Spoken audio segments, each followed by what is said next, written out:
tips and advice on keeping your furry friend fit and healthy this active dog month, visit petsinnapickle.co.uk. Pet insurance policies as unique as they are. Investing with AJ Bell feels so good. You'll just want to ring that bell anywhere, anytime. In the office, in a pub, on a bus, on a ship, on a train, in the rain, in the gym, in the library, at a wedding, at a librarian's wedding. You can even ring it in space. Underwater. In a sawmill! Or just a good old-fashioned cowbell. Yes, that's the sweet sound of investing with AJ Bell. AJ Bell, feel good investing. The value of investments can go down as one's up. I gotta say, we need to figure that out. Okay. Smart speaker, what's the best family car? In reviews, the Hyundai Tucson has been named the best family car. Oh, very nice. Okay, search offers on a Hyundai Tucson. The Tucson Hybrid is now available with 2 years 0% APR with a 30% deposit. Oh, and it's Hyundai, by the way. Discover the award-winning Hyundai Tucson Hybrid. It's the dawn of a new Hyundai. Car Buyer Award 2023 ends 30th of June. Hyundai UK's credit broker not a lender. Terms apply. How prepared are you when rain surprises you whilst you're out driving? Introducing the new Bridgestone Turanza 6 tyre with enlightened technology. The premium summer tyre with best-in-class wet performance and improved fuel efficiency versus its predecessor. The Turanza 6 is also suited to hybrid and electric vehicles. Bridgestone Turanza 6, prepared to perform even on a rainy day. Find your nearest Bridgestone tyre dealer at bridgestone.co.uk or claim to be verified at bridgestone.co.uk/Turanza 6.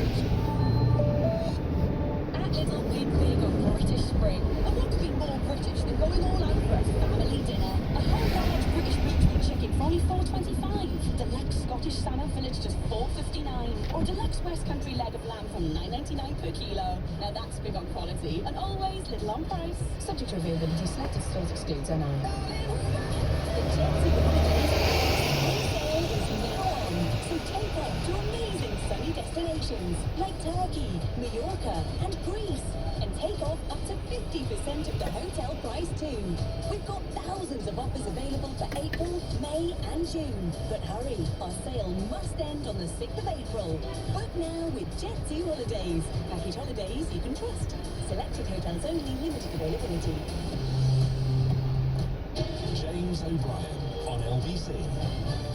It is 19 minutes after 11 and you are listening to James O'Brien on LBC. It isn't really any wonder, is it, that you see how those today sort of had yesterday are resurrecting the idea that politically correctness will put young women and children in danger. The Home Office's own report, this with reference to the grooming gangs, with a preponderance of men from a British Pakistani background. The Home Office has its own report into this, saying that the data is not available to make this conclusion, but that won't stop them from trying to. We'll catch up with a couple of people, at least one person today, because the really interesting element of what I think is likely to be announced later today is the mandatory reporting element, something that the NSPCC, in my view, incorrectly rejected a few years ago.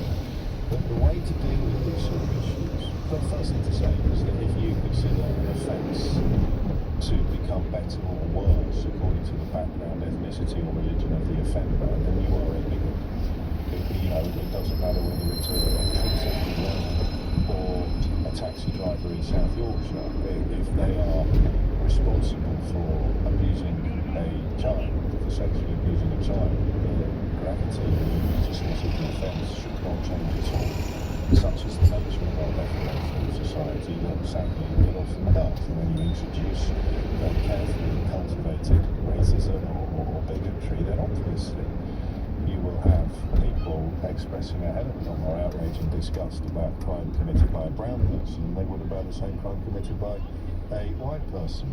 And then, of course, if you're on the grift, what you do is you get all of your information from the news about how these stories aren't being reported, and you tell people who don't follow the news that these stories aren't being reported.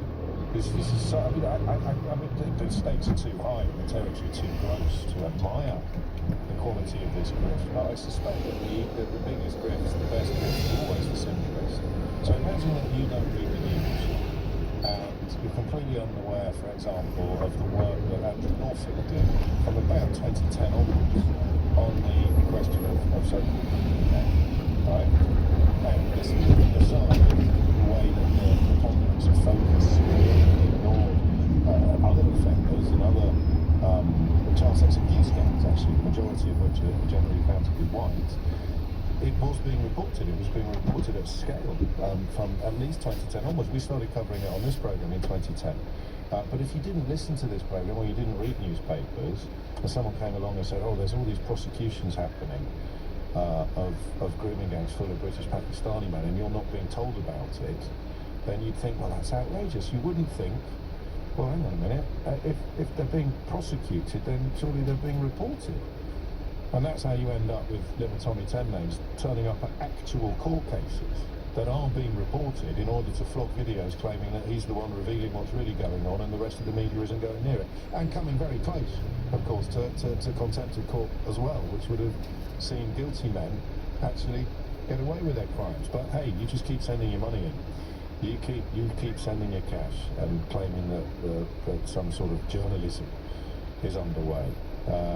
And oddly, as you talk about the madness of believing that sort of nonsense, you find yourself being steered back towards some of the Brexit questions, although it's a much less toxic territory most of the time. Intrigued to know, and so we'll be touching on that in about 20 minutes' time, looking at the important issue here, which is mandatory reporting. What should happen to people who suspect or even know that children are being abused but don't report it? And that, of course, is a question that is as relevant to the most famous public schools in the country as it is to takeaways and minicab companies in Shropshire or Yorkshire. Don't be surprised if it's not explained to you quite as clearly and as simply by everybody in my profession addressing this issue this morning. 23 minutes after 11 is the time. Back to Dover. Just knitting together some of the elements of the story. It was in 2020 that the government turned down requests from the Port of Dover for more use of French passport officers. It is because we left the European Union that those passports now need to be checked more thoroughly than they were before, particularly on coaches because of the obvious logistics of the issue. It was yesterday that Suella Braverman claimed that it had nothing to do with Brexit, and it was also yesterday that the chief executive of the Port of Dover, what would he know, explained very calmly and simply why it was. And it was a Project Fear platform. It was one of those things that we were told, oh, be quiet, it's not like that at all. It's not like that at all. We'll go to Justin and Mark next, but first a quick text from Richard, because this speaks for an awful lot of people getting in touch with me today. My dad categorically thought we'd be able to continue in the single market and remove freedom of movement. We had hour-long debates about it. He'd always come back to they need us more than we need them, and they won't let us leave without a deal. We hold all the cards, etc. God, it's like a flashback to about 3 years of this programme, those lines there. He genuinely believed we could bully the EU into a dream deal that favoured everything we wanted, despite me pointing out that it couldn't happen for all the obvious reasons. We no longer talk about Brexit. And that was it. That was the idea that, no, I know that no one else is allowed to have this sort of deal, but we will be, because Britannia rules the waves, Britannia waves the rules. And listen, I'm not delighting everybody with this position this morning, but I still have sympathy for that as well. I understand how that happened. Just remember that weird flush you would feel as a kid when you saw how much of the globe used to be pink. You'd almost feel implicit, involved, oh, go us, we're tiny, and yet... And that, of course, is also part of the reason why the same people that sold you Brexit are desperate for children not to be taught the realities of what brought about a scenario in which so much of the world was pink. Justin is in Epsom. Justin, what made you pick up the phone? Hi, good morning, James. Big fan. Thank you.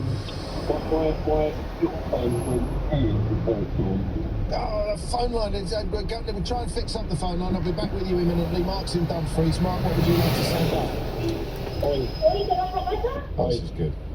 But this could get embarrassing now if Mark doesn't realise that we're all listening in to what he's saying. No doctor yet. What language is that? Mark! Sorry. That's all right. Hi, James. How you doing? I'm grand. Who are you talking to?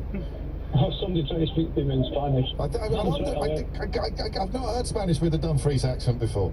Yeah, well, I try my best. It's someone. It's fantastic.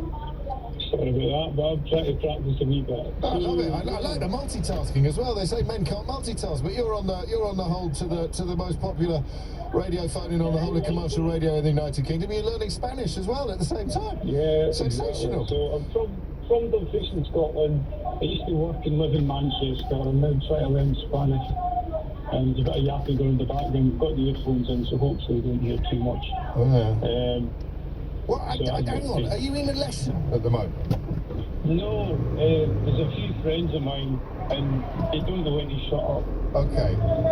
If it's annoying, we can wrap it. Let's give it 30 seconds, and then if it doesn't improve a little bit, I may have to move back to Justin in Sorry, action. mate. That's all right. Don't worry. They're so loud. But anyway, what I agree with all what you're saying, and one of the points I wanted to make was about I don't feel bad for people who voted for Brexit and then now have regrets. The ones that don't are different. Yeah, exactly. But one of the things I what I mentioned was I used to work for the health service ombudsman in England. Yes. And one of the things we did was we write these technical reports with a lot of evidence and information in it. And basically, people still didn't agree with decisions. And we're trying to work out why. And one of the things that we came across was, you've mentioned it before, probably, is cognitive dissonance. So it's a point where you have to climb down from this emotionally held, emotionally charged view you've got. Someone presents all this evidence to you, and you still don't budge from your point of view. I think we're all guilty of we're all guilty of that in different contexts, aren't we? Almost all of us. But it's breaking now. I can report from the front line that it is now beginning to I think things like, you don't have to have your own kid on a coach in Dover to realise that you were on the wrong side of that particular element of this argument, do you? My only slight worry is where we go from here, because Keir Starmer does seem to box himself in a little bit of a corner, saying we won't rejoin the single market, we won't revisit this thing.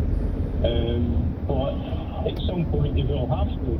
Yeah, you're right. Strange. It's not necessarily a first-term issue, but actually, you remind me I should have been a little bit more critical of some of Lisa Nandy's comments on this issue over the weekend as well, with regards specifically to Dover and this almost, I don't know what you'd call it, almost a conspiracy of silence about what the real reason is. Labour claiming, well, we'd do a better job. Let me get this out. She argued the government had known for a very long time that it needed to ensure adequate resources were in place to deal with additional